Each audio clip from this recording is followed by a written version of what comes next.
Welcome, everybody, to Rock On Studio. What's going on? It's Elwood, live from my living room bar. But we are here to present you with all the latest in rock news. And on top of that, exclusive interviews and performances from all of your favorite rock artists from all around the globe. Got a very special one today, which I'm sure you guys can definitely get ready for. But first off, I just want to say I hope you're staying safe. I hope you're staying healthy. And thank you so much for joining us on this platform. What we want to do here in the Rock On Studio is bring you everything that rocks. And unfortunately, the biggest story in rock today is the passing of Derek Jones. Derek Jones passed away yesterday. That news was broke by Ronnie Radke on Twitter and Instagram yesterday. Derek, we don't have an official cause of death, but we do know that he lost his fiance about 5 months ago to cancer. So we just want to send our best out to Falling in Reverse, Ronnie, and the entire camp. So we're all thinking about you, and blast some Falling in Reverse today in honor of Derek for sure. But on a positive note, did you guys check out the tribute to Prince last night? Unbelievable performances. Foo Fighters doing Darling Nikki is always one of my favorite covers. Even Beck, Raspberry Beret, was amazing, and ending it with Purple Rain. That doesn't bring a tear to your eye. I don't know what will. And I got something for the vegetarians out there who are trying to stay healthy. Corey Taylor and his wife, Alicia Taylor, announced that they are working on bringing on their own plant-based taco trucks. Could you imagine walking up to a taco truck and Corey Taylor handing you a taco? I think it was the best, but you got to wear your mask to get it done for sure. So thank you guys for hanging out. And without further ado, I would like to welcome into the Rock On Studio a man that I have worked with many, many years. And as someone put it on Facebook, I don't think it can go any better. A great guy who writes great songs, who does great things. And it's been my honor to be working with him for long. And they're back, of course, doing something during the quarantine, all bringing in for a great cause. So with me right now, lead singer of Shinedown, Mr. Brent Smith. Welcome to the show, buddy. What's happening, my man? I'm good. Are you staying healthy, staying safe? I just want to wish the best to you, the family, and everybody in Shinedown. How are you holding up? We're doing good, man. Everybody in the band is doing well. Everyone's safe and healthy. So that's all we can ask for. And hopefully you and your family are doing well as, during all of this chaotic times that we're in. But overall, man, we're doing good. You doing good? Oh, great. I am lucky enough, and I'm saying this now to all the parents out there. You guys are the true champions. I'm lucky enough that I don't have any kids. I got a couple dogs to worry about, but I know there's a lot of parents out there that are juggling kids and work and trying to stay safe. So shout out to all the parents out there for getting it done during the day. I appreciate it. 100%. I echo that. Oh, man. I see some stories and I just laugh. And well, it's not my fault. So Brent, bring us the backstory. So you released Atlas Falls, and this song was recorded years ago. It was supposed to be on a prior album. When did you know that that was the song that you wanted to bring out during this quarantine to raise awareness with Direct Relief and put it all into a bundle with all the proceeds going to them? What made Atlas Falls stand out? When did you decide to do this? Ultimately, what happened is I have to walk it back about 6 weeks ago now, when I found out what was going on in regards to, I didn't realize that something was happening until they basically canceled South by Southwest. Myself and Zach, we've been in Malibu working on the Smith & Myers record that's going to be coming out later this year. And ultimately, we hadn't been listening to or even watching the news because we were in a studio for 12 hours a day. And then when it came to light of what was going on, basically, I needed to get Zach back to Memphis, which I did. I'm in Ventura County right now, which is California, about 45 minutes outside of Los Angeles. So like a lot of people, I had not heard terms like social distancing. I knew what a quarantine was, but I didn't understand what was going on in regards to COVID-19 and what the coronavirus actually was. So I basically just started researching as much as I could online as to what was going on. I didn't even understand what a pandemic was. And so as I'm gathering all this information and trying to educate myself on all these different factors, because it was all brand new to me, I came across an organization called Direct Relief. And when I came across the organization, it was interesting and really just overall, the company's been around since 1948. And they work with all 50 states in the US, but they also work with over 100 countries. But I'd never heard of them before. So as I'm digging into all of this, I did remember a song in our vault, if you will, called Atlas Falls. And the interesting thing about that was the song was written and recorded 8 years ago. It was during the Wow. writing process of the Amaryllis album. And we write a lot of songs for records. Just because a song doesn't make an album doesn't make it a bad song. It just means that it wasn't right for that time. I always had a kinship with the song. I felt like the song would see the light of day eventually. I didn't realize it was going to be to this magnitude. But the whole purpose of that song, even when it was written 8 years ago, was it came from the idea of Atlas, meaning the god of endurance. And if you know anything about Greek mythology, Atlas basically picked a fight with the Titans and he lost. And Zeus, as a punishment of sorts, said, well, I'm going to need to place the spear, which is a metaphor really for the world, on your shoulders. So the question was, well, what happens if Atlas was to fall? Who would help him hold the world up? And it's us, by uniting together.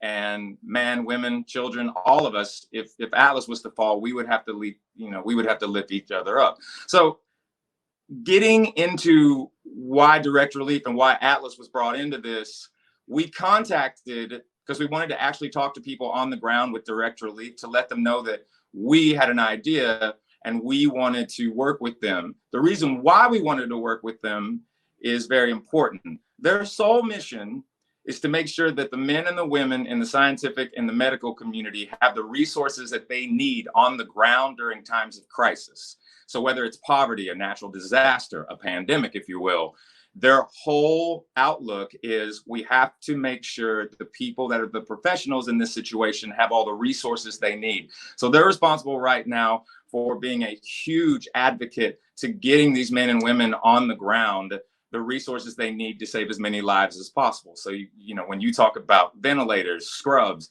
masks, surgical masks, latex gloves, the cotton swabs that are used to test for the virus, these are all essential things that these men and women need, doctors, nurses, technicians, in order to not only keep themselves safe, but it's kind of a race against time in some regards to make sure that they can save as many people as possible. So what we did is we reached out to them. They got back with us. We formed a partnership together. We created a t-shirt with Atlas with that overall idea of uniting. So we created a link. You can go to shinedown.com and you'll see the Atlas Falls t-shirt. The shirt is $50. I want to make something clear about that, though. The shirts cost $5 to make. So the $45 from that, after the cost of goods, all 100% of the proceeds goes to direct relief. We're now approaching $300,000 that we raised in just a little over 3 weeks, and it's continuing to grow because this is when you go to the link, it's universal. So every country can, they can donate to the shirt. And then when you get the shirt as a thank you, we had given you a digital download for Atlas to raise optimism and to really put a positivity out into the world. I've always said that I think human beings, we're at our best when we need one another. And right now, what direct relief is doing is so, so important, not only to the US, but to, like I said, they work with over 100 countries. And, that's really where all this started. And we're continuing to work with them through this pandemic so that we can do everything in our power to do what we need to get a vaccine, get a treatment, make sure that we educate people on what's going on right now so that we can get back to life, but we can get back to life smarter so that we have a much brighter future. That's amazing, man. And you guys, you're no strangers to giving back. You guys have been working with charities. I know you do a lot for veterans. I know Zach Myers does a lot for the vets as well with his guitars and more. So this is not something new to you. And if anybody's looking for that direct link, you can find that link in the chat or scrolling across the bottom. Just click on it and you can get a badass t-shirt from Shinedown. You get a great song and your money is all going to a great cause, which is awesome. So there's nothing better than that. So let me ask you this. There's been some rumors flying around since you've been in quarantine. I feel like give or take 8 or 9 months from now, we are going to have I'm not dating anybody. We're not. we are going to have a lot of new music. So what's on the new music front for Brent? Are you working on Smith and Myers first? Is Shinedown working on a new record? Because you got all the time right now, right? Yeah, it's interesting. The unique thing about our schedule for 2020, we always knew that this year was going to be a creative year. We only had about 30 shows, live shows that we were going to play this year anyway. We've actually been fortunate enough to be able to move our deep dive tour that was supposed to be in April and May. We've moved it to August and September. As of right now, everything is a go on those shows later on in the fall here. But yeah, with new music, me and Zach, we decided we were going to do a double album for Smith and Myers, which is we've got 17 of the 20 done right now. We're hoping August will be the time that we'll be able to release that. We're finishing up final editing on the Attention major motion picture, so that's in the works right now. We're almost done with that.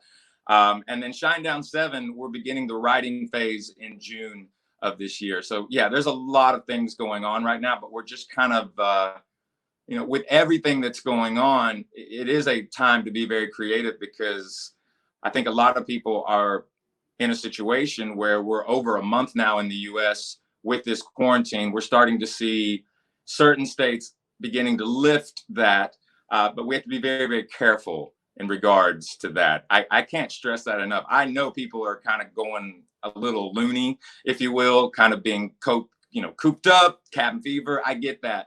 But you got to understand something too. We're trying to be as creative as we can, understanding that we are going to get back to life, but it's just not going to be like that.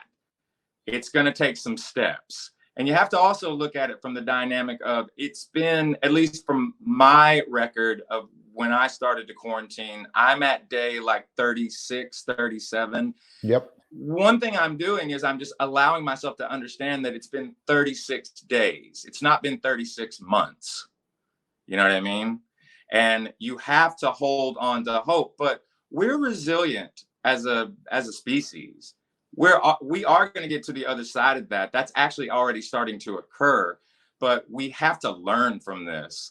And I think that it is uncomfortable for some people. There is a question of uncertainty, but please know, because I'm in contact with some pretty serious people and professionals in the medical community and the scientific community. I'm here to tell everybody, these men and women are working really, really hard right now to ensure that we overcome this and we learn from it and we understand what to do if we see this happening a year, 2 years from now. And you essentially look at COVID-19 and the coronavirus, it's essentially SARS. It is. It's SARS part 2. There will probably be a SARS 3. You know what I mean? And 4 possibly. So while all this is going on right now, and not to mention with all the other biomechanics of just, the environment and what's going on, we have to listen to Mother Nature. We have to. And I think that's the scary part. I think a lot of the people that are putting it to the side, they're not seeing it firsthand. They're not walking into a hospital and seeing what's happening. They're sitting and looking outside their front window going, looks fine to me. I think I can go out there. And they're not seeing those front lines. I have a lot of friends that are nurses, and they said it is terrible when you walk in, and it's terrifying. And my mother actually lives in South Carolina, and I was worried about her as they're reopening beaches now and retail stores, and they're all going back. And into us being in Chicago, being in a large market and being in a hot spot, it's not hard for us to see. We see it all over. And that's what I worry about, is that people get so comfortable, they say, it's fine here, I'm going to go outside, we'll be good. And once again, with that, you don't want to lose any of the optimism, and you don't want to lose any of the traction that we do have going on right now with a lot of different people. Because the amazing thing about what is happening right now is that the amount of humanity that is being shown, not only in the United States, but just across the world, is not only emotionally just awesome, because people are showing that they do care about each other from all walks of life. And that's the most important thing. But when you look at it one-sided, and I understand that certain people are frustrated, and you may be in an area that's not as affected, or you may be in an area that is extremely affected, but you have to be respectful of everyone during this, because the only way that it can become eradicated, we have to listen to people that know what they're talking about and understand, because they have experience with this, it's not going to be like this forever. Okay. It's not. But we can't just think that something that is so dramatic that's happened right now is just going to go away in the blink of an eye. We have to be fundamentally smart to not only listen to the environment, listen to our surroundings, make a very open-minded decision from a personal side, to where you have to say, I need to respect all four corners of the globe. And I'm not saying that when you look at the economics that it is not difficult to look today. 32 million people that have applied for unemployment. And, looking at the Small Business Act, where they were able to finally get some more money for small businesses yesterday. I don't know how many people saw that, but I think they relinquished, or they were able to get $480 billion in a separate bill for small businesses, because they're going to need help during this. Real small businesses. Yeah. The biggest thing that I can tell people, and what I want to say to everyone, is that just educate yourself. That doesn't mean watching the news 24/7, because you'll see the same story over and over and over again. But you need to look at different outlets, and you also need to take a break from that, because your mental health and your physical health, your mental fitness, your physical fitness is important during this time too. Because after this, and we do get to come back to being around one another, the medical community, these nurses and these doctors that have just seen, war zones, they're going to have some psychological trauma, from this. And we're going to need to be there for them as well. We have to take care of each other. That's really the big point of all of this, is we've got to listen to each other, but we also have to take care of one another. 2 words: be kind. It's the simplest thing you can do, is be kind. And I have seen that every single day. I do a segment on my show now called Feel Good Stories of the Day. And instead of getting beat down with bad news and statistics over and over, it's okay to feel good. It's okay to laugh. It's okay to still smile. Yeah. It's okay to feel good about stories. There is a veteran who decided to walk on his back porch at 99 years old, and he wanted to raise $1,000. $1,000 he wanted to raise. This is amazing. I read this morning, he just passed $30 million, and he's turning 100 years old now. That's amazing. $30 million. Oh my God. I know exactly the story you're talking about. I had seen that a few days ago. It's remarkable. It's unbelievable. It's amazing. I've read stories about people dropping off their stimulus checks. A guy held a actual drawing, and he said, I have this $1,200 stimulus check. I don't need it right now. Other people do. So I'm going to hold a drawing. And he just gave away $1,200 to a stranger. I saw a man give $10,000 to each person working at a Checkers. He went through the drive-through. He dropped $40,000. I saw that. It's amazing. So as much as we see terrible stories, there are so many good ones and such good people out there. And Shinedown has always been a band to inspire them. You have always, at your concerts, you have an energy level at a 100. But you always take those moments to thank your fans and to bring everybody to a great place. And I think that's why people love going to see you so much, because it's more than just a concert. It's a full experience. And you walk out of every Shinedown show feeling good about yourself and feeling good about moving forward and doing positive things. And I think you guys have done such a great job of that over the years. And I still don't know how your hair looks so good in quarantine. How are you doing this? Are you having secret haircuts going on? It would shock some people that know me. I have officially been invited and am a new member of the 4 a.m. club. So I'm getting up every day at like 4 a.m. just because, there's a lot to do right now. So I'm trying to, when I am on camera, it's funny. I don't want to be looking too disheveled, if you know what I mean. Before we got this all set up, and I said, I can't wait to talk to Brent, because knowing you for many years, how many days a year do you spend on the road? 365 days in a year. How many days are you actually home? Not that many, right? For a normal Shinedown year? Yeah. And I want to just touch on one thing before I answer that, what you just said a moment ago, which is I want everybody to understand too that, 20 years of being in Shinedown and 26 singles, and we're just getting stronger. But a lot of that has to do with terrestrial radio and what you've done from day one, going back over 20 years ago, because ultimately radio expressed who we were in the beginning, and you still do. And the people make a decision as to whether or not they want you as a part of their lives. We have something in Shinedown that we hold very dear. And the statement of that is, we have one boss. It just happens to be everybody in the audience. So the audience has allowed us to be ourselves. And I think that ultimately why the connection is strong is because we allow them to be themselves too. And, really, on so many levels, I cannot stress that enough, that the audience is just a huge part of what we do. And I mean, ultimately, I think right now more than ever, music is something extremely powerful for people. There's a great quote, man, and a lot of people know this from me. It's by a guy named Friedrich Nietzsche, and he said, "Without music, life would be a mistake." And we tend to agree with that because it does give people hope. It lifts people up, and music can be there for you when you need it, in the best of times and the worst of times. It can be there for you when you need confidence, when you need to build yourself back up. It's very, very important right now for everybody to allow the art form of music and song to really help guide you, all of us, through this journey that we're on right now.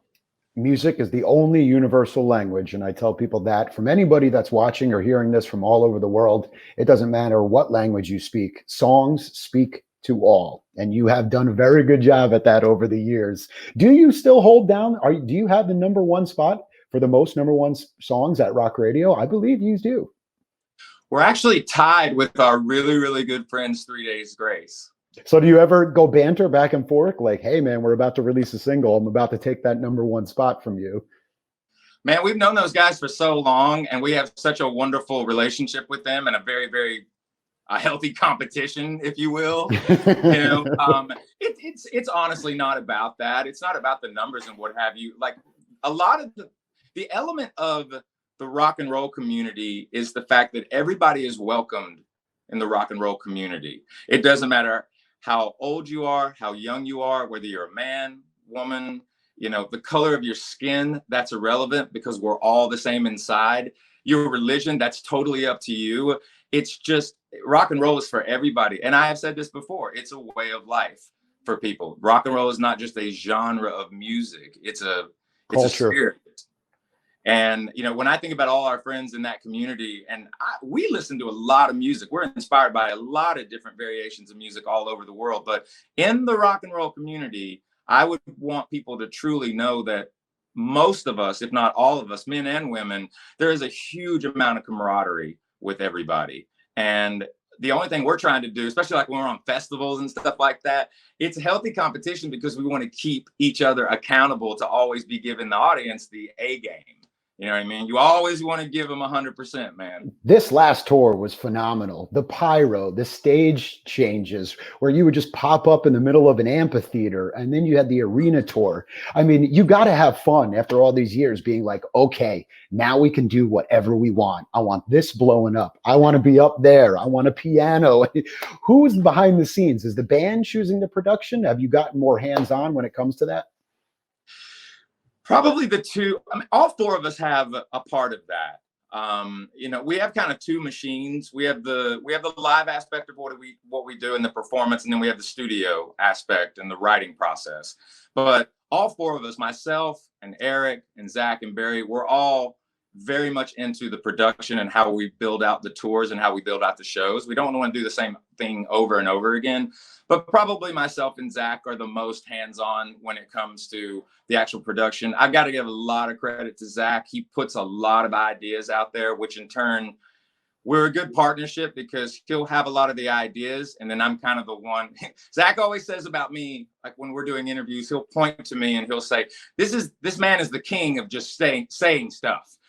and what that means basically is like, I have to like say it and put it out into the atmosphere to will it to happen.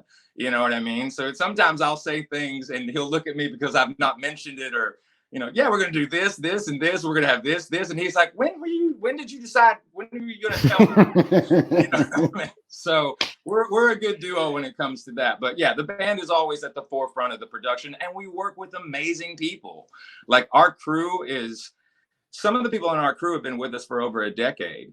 And, it is a family on the road and at home as well. Like for us, the men and the women that run our shows day in and day out, we couldn't do what we do without these individuals. And right now too, with everything that's going on, the music industry has taken, I don't want to say that it's been paralyzed by this per se, but it's in a holding pattern, the entertainment industry just as a whole. But the thing that as artists and, actors and actresses and musicians and, people on Broadway and, the sports, arenas, which are also housed, arenas for music as well. And you look at all of the different sports that are affected by this because of mass gatherings.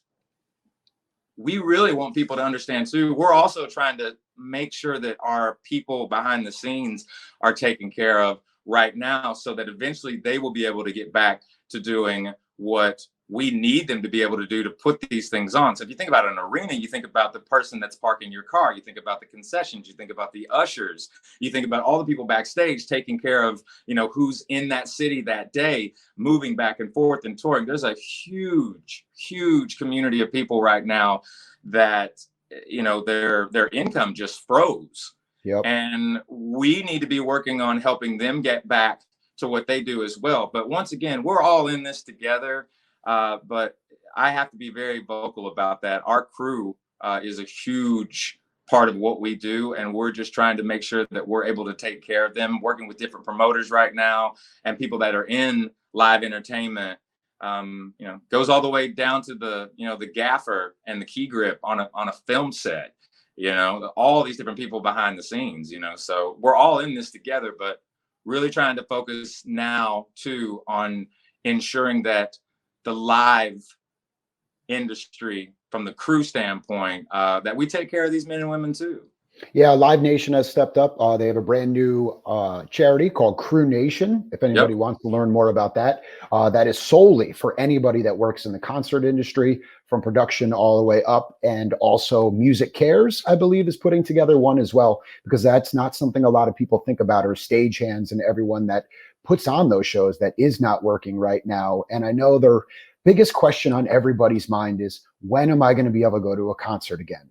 And the honest opinion of my opinion, and the honest answer, I believe, at this point, nobody really knows. And that's why you're not getting a direct answer from a lot of people, because we're in a tough situation where we're not really sure when it's going to be happening.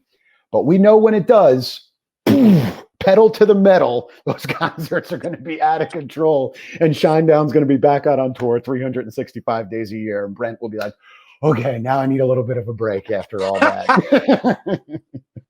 Another thing too with that also, though, like when we're looking at it right now, we want everybody to understand, like, we're talking to a lot of different people right now that are on the ground, not only in Washington, different governors, different states, different countries right now. We are in communication with these individuals, looking at helping the resolve, if you will, of how do we get back to doing what it is we do, but how do we do it responsibly, and how do we do it effectively, so that we don't have to go back inside, if you will, and do it again. So people have to understand that right now, what we're doing more than anything is we're all looking at data. We're trying to make sure that the data is correct. That's a big part of this right now, because of the testing and because of finding out now they're testing certain people that have had the virus to see if they have the antibodies in their blood, which majority of them do. So, once you get over, if you can track, the coronavirus, once you're over it and you've been quarantined for 14 days, they need to, get a vial of blood from you to see where those antibodies are, in order to make a proper vaccine that is going to be able to combat this on top of the treatment. So what you don't want to do is lift the quarantine too early, and then all of a sudden you have a section of the globe, if you will, that is doing good, but because you reintroduced it and you started to get to an area where they didn't have it completely flattened and it wasn't starting to decline from the amount of people that are infected, or the dailies, what they call the dailies, which is, are there anybody coming into hospitals that are new patients? Did anyone pass away today? Do we have a zero on that? Because I think for mass gatherings, what's going to happen is you're going to have to see in different countries and different cities a timeline where there are no new reported cases within a 14-day period after you've released everybody out of quarantine, if you catch my drift. They've got to see no new cases. And so as that begins to trend, and it's looking like that everywhere, then you slowly start adding the capacity back in. So say it's a 20,000 capacity arena, start at 5,000 people. You know what I mean? And let that happen so that you only allow 5,000 in that building. And then look 14 days after, okay, did we have any new cases or were we flat? If you were flat and no new cases, the following week you would add 5 to 8. Then look at 14 and then 8 to 10, 12, and so on and so forth, just to kind of give you an analogy. That's the only way you're going to be able to do it safely.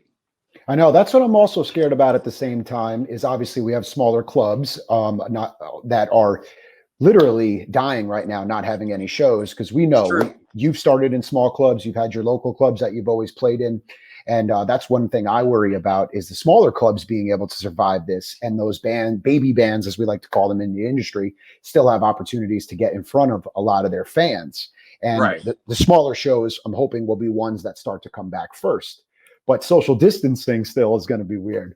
But how cool would it be if Shinedown comes back? Like if they had an opportunity where they said, you know what, we're going to let you play a show, but we're only allowing 100 people. When was the last time Shinedown played a small club show with that many people in it? Can you even remember? With 100 people? 100 people. We're going all the way back to the beginning, Brent. Well, it's interesting because we've played for one person before, and we've also played for 100,000 people before. So, yeah, man. And by the way, like I don't ever lose sight of where we came from, man.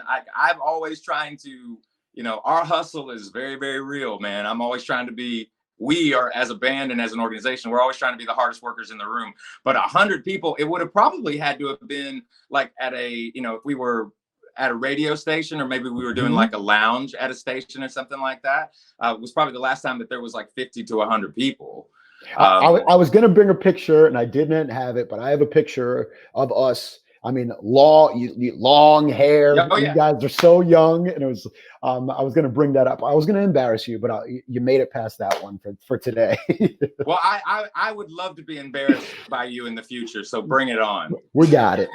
All right, so we got the quarantine quattro. Uno, dos, tres, cuatro. If there's one thing during the quarantine, what is one thing that you have learned about yourself during all this? Is it being a better cooker? Is it learning a new hobby? Is there something that you have dedicated yourself to during it? Well, what I've learned is something that I've known about myself for quite some time, and that is I absolutely hate doing laundry. I hate it. I don't want to do it. But in the same, is it the folding part? Is it even putting it in? Is there one specific part that you hate more than others? It's the whole dance. It's just I just don't want to do it. Listener I wants would to rather know. be the guy that like buys 30 pairs of underwear at the beginning of the month and just throws a pair out every day. You know what I mean? It's not. Here's the thing. My mother taught me how to do laundry when I was 10 years old. Like I had chores when I was growing up. As soon as I could lift 20 pounds, my parents put me to work. So, it was, my mom taught me how to do a lot of things, household things. Like I know how to cook. I know how to do laundry. My dad, and my uncles were always, my uncle, one of my uncles was a very advanced electrician. So I know some of that stuff and yada, yada, yada. But the one thing, I'm good at doing some of these domesticated things, but I just cannot. It's not fun for me. Well, there's a lot of people stepping up that will gladly take care of your laundry for you. I'm sure you know that. And I know right now I probably sound pretentious and like such a diva. I do it, but I have nobody to complain to about it because nobody would listen. A listener wants to know how the chocolate cake turned out. Did you attempt making a chocolate cake? They're very right. They are correct there. A little bit of a difference of a chocolate cake. It's a German chocolate cake. There is a difference. I had attempted it last week and failed miserably. So what I'm trying to do now is kind of walk it back from last week. I didn't show anybody any of this, but walk it back. I'm going to blame it on the recipe. So I'm going to look at a different recipe this weekend. Actually, it's so funny that got brought up. I am going to video myself from start to finish. I'll have to do a time lapse so it's not super long. I'm going to bake a German chocolate cake because that's my favorite kind of cake, and I've never baked one before. So I do have plans this Saturday to do it. But a German chocolate cake takes it takes about 6 hours to put it all together. And then if you bomb it, that just ruined your whole day if you waited 6 hours and you don't pull it off. That's got to be heartbreaking. Yeah, and the only person I can see inside of my failures is myself in the mirror. I'm just like judging myself. I'm like, you could have done so much better. So that's still a thing. I am going to attempt that again this weekend, but I'm going to try a different recipe. I know you've been healthy for many, many years now, but is there one food during quarantine that you can't keep your hands off of? Oh man. One particular snack maybe, or is it a dinner you constantly make? What is it? It's something that I can't always get these everywhere. But there's a sub sandwich chain called Jersey Mike's, and dude, the old school famous Philly, the Jersey Mike's famous Philly with like all the fixings, like so all the onions, all the mushrooms, all the peppers, all the cheese, all the, everything. And like I will indulge in like one of the giant sandwiches from there, like maybe twice a month ish, if you know what I mean. Mm-hmm. But that all stemmed from Zach Myers, because Zach introduced me like 10 and a half years ago to Ishkabibbles in Philadelphia. So like that's like a true Philly. But Jersey Mike's, because there's not an Ishkabibbles all over the place. Yep. Jersey Mike's is pretty close to that Philly. So that would probably be my biggest indulgence, man, would be, an old school, real authentic Philly cheesesteak. I'm originally from Jersey, and ironically, my dad owns a deli, so I grew up in a deli. So sandwiches have always been very close to my heart. Yeah. But Jersey Mike's is always good. I feel like you can't go wrong with a sub. It's always just a win. No, especially sure. if and you know what, man, kindness goes a long way. When you talk about people that are preparing your food. So when I was a kid, when I was 16 years old, I remember I was able to get my ABC card. And for those of you in the restaurant industry, an ABC card just means that you can serve alcohol if you're under the age of 18 or 21. So I had that.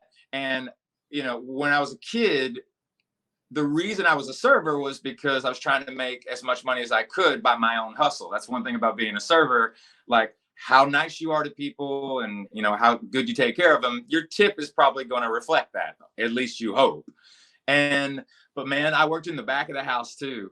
And I was a cook and what have you. And I remember there would be waitresses and waiters coming in, and their tables were just not nice to them and just belittled them and everything else. If I saw something gnarly happening and they were taking a plate out, I would do everything in my power to stop that, because that's not right. Mm-hmm. But I always tell people with like in the service industry, when I go and I sit down and eat at a restaurant, if I'm with people or I'm by myself, when the waiter or the waitress comes up, I always look them in the eye and I ask them, hey, how are you doing today? How's your day going? I ask them what their name is, and they're kind of thrown off in the beginning. But when you have that human respect with each other, it's funny because my friends will be like, why do you do that every time we go out to eat? You ask and then you introduce everybody at the table to the waiter and the waitresses. And then I'll say to them, because they're going to bring me my food. That's it. That's it. And for all the service industry workers out there right now, we are all thinking about you. I always want to encourage everybody to shop local as much as you possibly can. We have a lot of local restaurants and bars anywhere you are throughout the area that are doing so much with curbside pickup and delivery. And remember, if you are getting deliveries from your groceries and your food, tip your delivery drivers. They are out there risking it for all of us. Please. And they're making sure you get your food. They're taking all the precautions. and they are trying to survive as well. So please, if you have your stimulus check or you have some extra money, we're not asking you to go crazy. Once a week, support Right. a local place, and that's all you can do. We've got so many across the area. All right, my name is Elwood, and we are live in the Rock On studio with, you know him, you love him, Mr. Brent Smith of Shinedown, currently out on the West Coast right now. We've got some great stuff from him, including Shinedown working on new music for the next record. Also, the motion picture we haven't really got into of you putting all that together. Yeah. Smith and Myers going to be back on the road with a new record.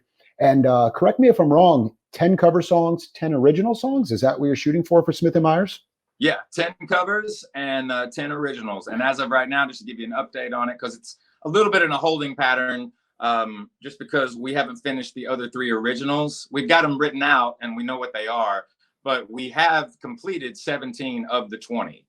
So we're close on that. We're kind of right now, we're just looking at the lifts on the quarantines to see when we can get back into the studio with our producer for that. And you did something different this time. You asked fans, right? Didn't you say, hey, we're going to do cover songs. What do you guys want to hear us do, right? Well, the interesting thing is, actually, that was the whole principal point of why we did Smith and Myers in the first place. So not a lot of people know about this. If they have to kind of dig back to 2014. So the whole principle around Smith and Myers was, when we're out on the road, people would ask us, because of the Leonard Skinner cover of Simple Man, people would ask, would you ever do another cover song or put it out like that? And we're like, no, the Simple Man thing came very organically, actually. It wasn't a planned thing that happened. So what we decided to do was Shinedown's not really that where we would go in and do a bunch of cover songs. But so me and Zach said, okay, well, when we're doing promotions, it's just me and him a lot of times. And, just presenting ourselves and doing radio or certain events that we'll do that are a little bit more private or to the public. So anyway, long and the short of it, back in 2014, we asked our audience to tell us if we were going to do 10 cover songs from other artists, what would you want us to play?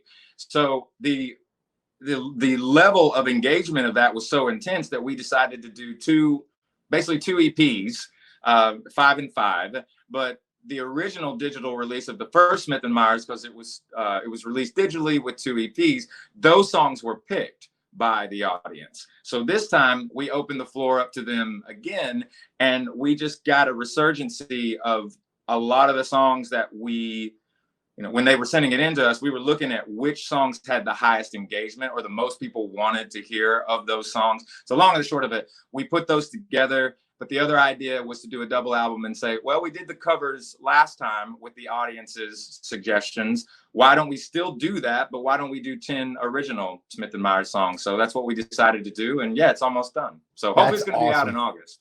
Great news. Great news. All right. Once again, Atlas Falls out now to radio and everywhere.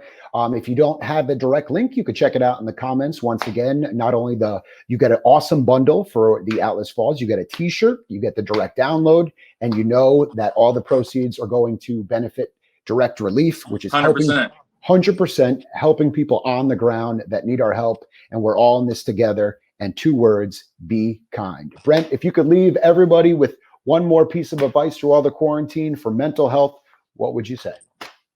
I would say that you are stronger than you might think you are. And we are going to get through this. We're going to rise above this. And we are going to be with each other again. I know this time is very stressful, but I'm telling you right now, I have seen the human spirit is something that is extraordinary. And we will get through this. We're going to get to the other side of this. But right now, more than ever, we do need each other. And once again, like I said, I think human beings, we are at our best when we need each other, and we need each other right now. So please be respectful of that. Be respectful of your neighbor and your friends and your family. Call your family members, talk to them, encourage them. If you have somebody in your life also that's just really been down, these last couple of weeks or this last month or what have you, don't let that, rest over there. Contact them, talk to them. You could potentially save a life in regards to that, because there's a lot of people right now that are alone and they're having a hard time with that. And if you see that and you see that somebody needs their spirits lifted up, do everything in your power to do that. I want to thank everybody that's already, gone to shinedown.com and gotten the t-shirt. You can also go to Direct Relief. Go to directrelief.org. If you don't have $50, we totally understand that. But if you have $5, $10, you can donate directly to Direct Relief just by going to directrelief.org.